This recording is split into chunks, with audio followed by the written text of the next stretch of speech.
Bonsoir à tous. Merci d'être venus si nombreux ce soir pour ce double événement qu'est l'ouverture de la nouvelle exposition Un siècle de BD belge, ainsi que les 35 ans du musée de la BD de Bruxelles. Een hele goede avond. Dank jullie wel voor jullie massale aanwezigheid bij de opening van de nieuwe tentoonstelling Een eeuw Belgische strips en voor de viering van de 35e verjaardag van het Stripmuseum. Laten we even teruggaan in de tijd. Zo'n 50 jaar geleden stond hier in de Zandstraat in Brussel een prachtig Art Nouveau gebouw. Hoewel Art Nouveau toen niet bepaald in de mode was, besloot een kleine groep gepassioneerden om het vervallen gebouw van de sloop te redden. Onder leiding van Jean Breidel slaagden ze erin de Wauquiez-warenhuizen te laten beschermen als monument. En dan, 45 jaar geleden, jawel, 45 jaar, ontmoette Jean Breidel Guy de Cessy, een man die net als hij een passie had voor Art Nouveau. De Cessy was ook een sleutelfiguur in de stripwereld, bekend van zijn werk voor Hergé. Hij kleurde de kuifjestrips in en verbond stripfiguren met reclame.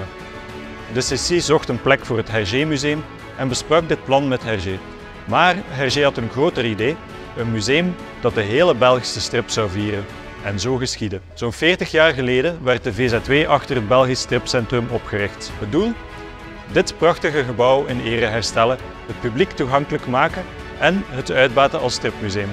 Promotie van de stripkunst werd daarbij ook een belangrijke missie. En dan, eindelijk, 35 jaar geleden, het moment dat we vanavond vieren, opende het Stripmuseum zijn deuren. Met een groot feest en een bezoek van koning Boudewijn en koningin Fabiola. Vanaf dat moment was er geen weg meer terug. Het avontuur was begonnen.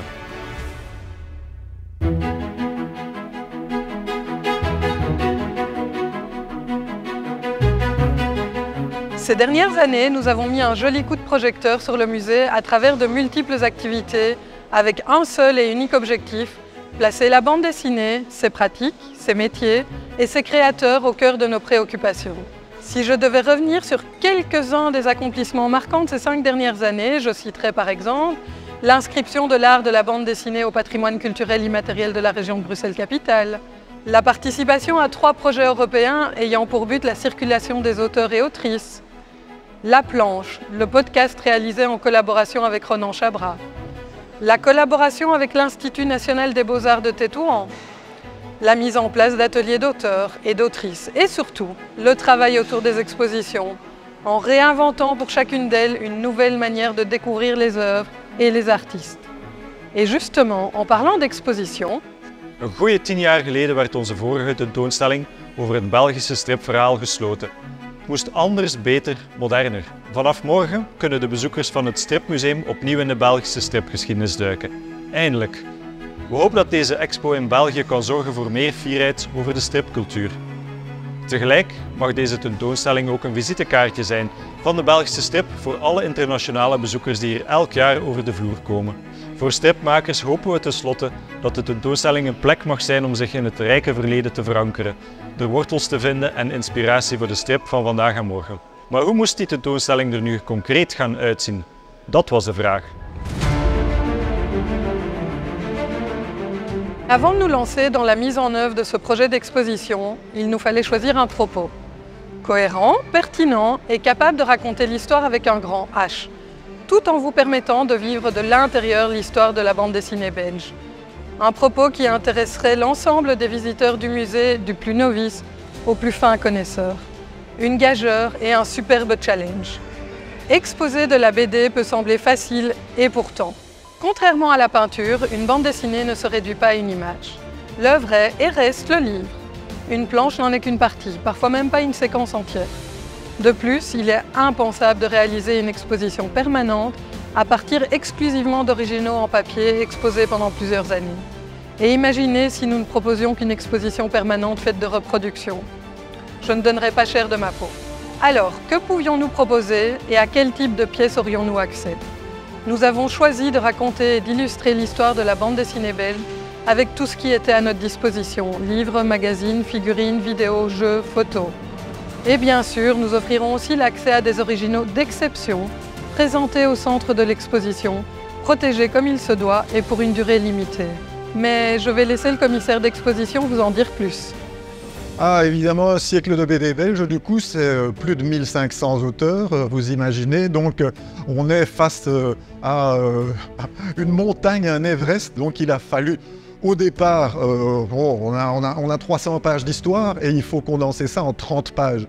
Et donc il faut pouvoir à la fois tout dire, mais tout dire en se résumant en quelques punchlines et en expliquant ça en plus à un public qui ici est très international, donc qui peut ne rien connaître du tout des auteurs ni de l'univers de la bande dessinée belge. Donc c'est un défi colossal, c'est 3-4 ans de réflexion, c'est des renoncements permanents, des réécritures totales.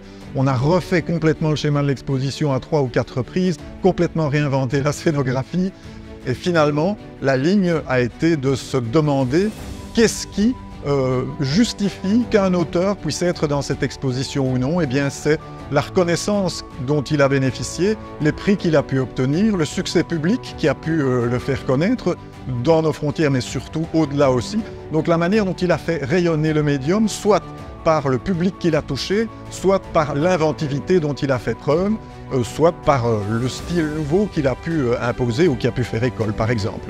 Le défi en matière de scénographie a été immense et je ne remercierai jamais assez Ève et Zilda pour la souplesse dont elles ont fait preuve. On s'est réinventé constamment jusque dans les dernières semaines parce qu'il a fallu jongler avec toutes sortes d'éléments et notamment aussi avec les ayants droit, parce que quand on fait une exposition qui couvre une période aussi large qu'un siècle, il y a évidemment beaucoup d'auteurs qui ont disparu et donc il faut savoir où sont les droits et il faut arriver à les obtenir pour pouvoir présenter les documents, que ce soit des originaux ou des reproductions, chose que le grand public ignore souvent. Donc ça a été un défi considérable et j'espère que vous apprécierez à sa juste valeur ce qu'elles ont réussi à proposer.